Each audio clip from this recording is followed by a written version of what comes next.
Hi, I have a confession. I am terrible at tower defense style games. I just can't seem to make the right decisions, pick the right tactics. I'm just no good at them. A second confession, I'm not that big a fan of most mobile games. I prefer more tactile controls rather than just a touchscreen. So when I heard that Lucky Duck Games had a Kickstarter for Kingdom Rush Rift in Time, I was skeptical.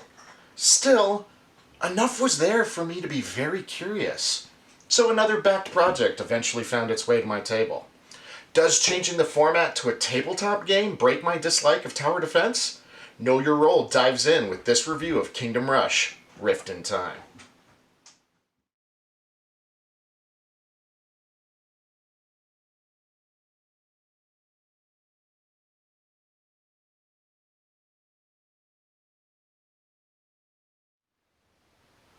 Alright, well now that we have the game set up on the table, it's time to take a look at how to play Kingdom Rush. To start a game of Kingdom Rush, you have to set up the board based on a scenario that you're deciding to play. The game has two rulebooks, one for the base rules of the game, and a separate scenario booklet that shows how all the pieces of the game come together, including board pieces, spawning decks for the Horde, and any other special rules for the particular scenario. One major thing that changes based on how many players is the placement of building sites. These are actually really neat, clear plastic tiles with colored gems indicating the player. They could have been simple cards with generic artwork on them, but the clear plastic allows the artwork of the base tiles to shine through. Having to cover the majority of this art with tower tiles would have been completely disruptive. After setting up the main board, players will have their player board with their health and movement speeds, their base attack option, spaces for upgrade tiles, make sure to check the scenario rules if these are used, and some reminders of specific rules for their character. I like how these boards are colorful and very easy to interpret. I have mixed feelings on the folding of these boards. They do take up less space in the box, which is nice, but the accordion style folding, they don't lie flat as easily as they should on the table. It's not a huge thing, but keeping that health icon on the right space was an issue in a couple of places for the game. Each character also has their 4 upgrade tiles, and then a bunch of these little attack tiles. We'll talk more about these later. You'll also set up the tower tiles. I have them in this neat little tray. These are a series of tiles based on 4 major archetypes: archery, magic, cannons, and soldiers. Each archetype has 3 levels of power, 4 depending on the scenario, and they have their own set of attack tiles. The soldiers actually have little meeples in the base version or miniatures in the Kickstarter edition. Now all these attack tiles look like puzzle pieces with their different shapes. Well, that's where the interesting part of the combat of Kingdom Rush comes in. When a horde is spawned at the beginning of a round, you put the card into the little tray and you see on this 5x5 grid there's some enemy squares. Many of the higher level ones have specific symbols which makes them more powerful or immune to certain attacks. In general, those are the ones you want to take on first. In this particular example, there isn't one of those. So how do we attack enemies? It's pretty simple. You take one of your tower cards and you put it on your tower build site, color-coded for each player. Then you take the relevant attack tile and figure out how to place it on the enemy card. Most tower cards force the attack tile to be placed in a certain orientation matching the card, so you'll have to figure out the perfect setup for attacks to fit properly. It's only after all of the squares on the card that has enemies on it are covered that the horde is destroyed. But these base towers are kind of weak and need to be upgraded. To upgrade a tower, you would actually have to pass the tower to another player to use on their next turn. More cooperative mechanics. Players can also use their heroes.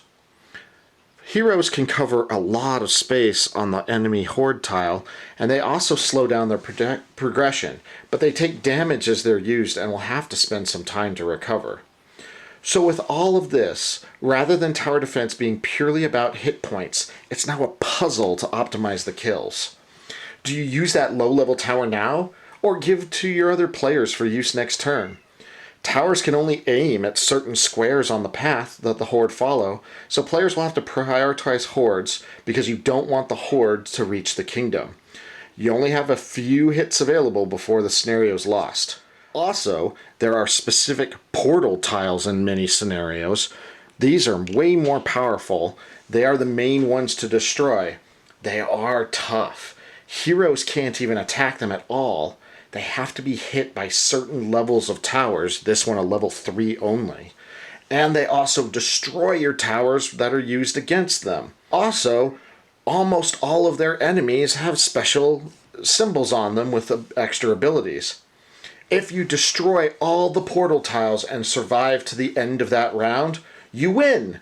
But if a single portal tile making it to the kingdom, that's an instant game over. Other scenarios have specific win conditions, but the general idea is the same. Destroy the horde before they get to the kingdom, or all is lost. So, that is the basic gist of Kingdom Rush Rift in Time, and I have to say, I might actually be a fan of tower defense. At least this one. Things I liked about Kingdom Rush, first off, the production level is great. Miniature models for the heroes are nice and detailed. The artwork is fantastic. I even love the aesthetic that brings it back to the original mobile game. When you start that round, you have 5 difficulty levels to pick from. 1, 2, or 3 stars, heroic or iron, just like the mobile game. And the game actually gives you a little paper map and some stickers to show the highest difficulty you've accomplished for each mission. My wife and I managed to pull off 3-star difficulty on the first couple of missions, won literally by the last attack tile we had. It was a great feeling. I also showed praise for the clear building sites as a high-level component. Personally, I don't use them myself. A little bit more on that later. Some production mishaps, however, happened. There were a couple of card misprints and gray heart tokens instead of red. Come on. Thankfully, Lucky Duck does have solutions for getting these addressed. I like the way that the trays are holding the horde cards. It's so much easier to move them down the path. But I would have designed them a little differently. I would have had the horde tray as a clear plastic that went over the enemy card with ridges on the grid, and then have attack tiles be plastic with grooves and keep the tiles in place. If you've ever played Blocus, you know exactly what I mean. I totally understand the way that they went, though, because it would have doubled the cost with all the attack tiles in plastic instead of cardboard. Technically, I also got lost a couple of times between the rule books. We had to clarify a rule, and I'm like, I remember reading it, but where? Where was it in those rule books? In terms of gameplay, though, this game clicks. We loved the puzzle aspect of the combat. It felt great to clear a horde card with perfect coverage of the enemies. It even felt good when we got to the end of the round and noticed that the horde was moving and respawning, and we were going to have a much harder time. Overall, Kingdom Rush Rift in Time is a great game to play. We look forward to seeing it on the table again. Know Your Role definitely recommends this for people who want a light to medium cooperative game, who enjoy puzzles, hand management, and moderate strategy mechanics. So again, thank you for watching my review of Kingdom Rush Rift in Time. Be sure to make the YouTube algorithm happy by liking, commenting, and subscribing. It would really be appreciative for you to help us out like that. Thanks again for watching, and we hope to see you next time. Okay. So, we definitely know that when I do Kickstarters, I tend to go all in. So, some of the component upgrades in the base game for Kingdom Rush are shown below. Retail games will get the cardboard tokens for the gems, the hearts, and a standard wooden meeple. The Kickstarters actually have plastic gems, wooden hearts in gray, not red, and miniatures. There are a couple other things that the Kickstarter exclusive has as well. Another Kickstarter exclusive are these plastic trays for the tower cards and attack tiles, and then also for the player characters. These trays are really easy setup systems. I mean, you literally just lift the tray out of the box and it's ready to go. They're great for making this super, super easy. Huge thumbs up from us. However, these trays are a little flimsy and the covers don't snap properly closed. The attack tiles also feel really crowded in the top here. So we talked about how those trays are a little bit flimsy. Thankfully, Lucky Duck Games is actually taking care of this as well. Right now, they're actually running a new crowdfunding for Kingdom Rush Elemental Uprising over on GameFound's website. Take a look at the link in the description below. There, you can not only pledge for the new game, but they are also releasing new trays for storage of the first game, made by Game Trays, and we know how good Game Trays are. They also have a single box solution, and I do love my single box solutions. So if you go back the project on GameFound, and you were a backer of the original game, Lucky Duck actually gives you a credit to get those upgraded trays for free. That's a real nice touch for them to do, allowing upgraded trays at no additional cost for the original backers. This is also where those misprinted cards and the red heart tokens will be made available when the Pledge Manager comes out. I really like how Lucky Duck is owning up to their issues and coming out with good solutions at no additional cost to their original backers. That plus the new Kingdom Rush is 100% cross-compatible with the current one. Yep, it's time to back another game. Kingdom Rush Elemental Uprising will finish taking pledges soon. Get over to GameFound's website and check it out as soon as you can. Thanks again.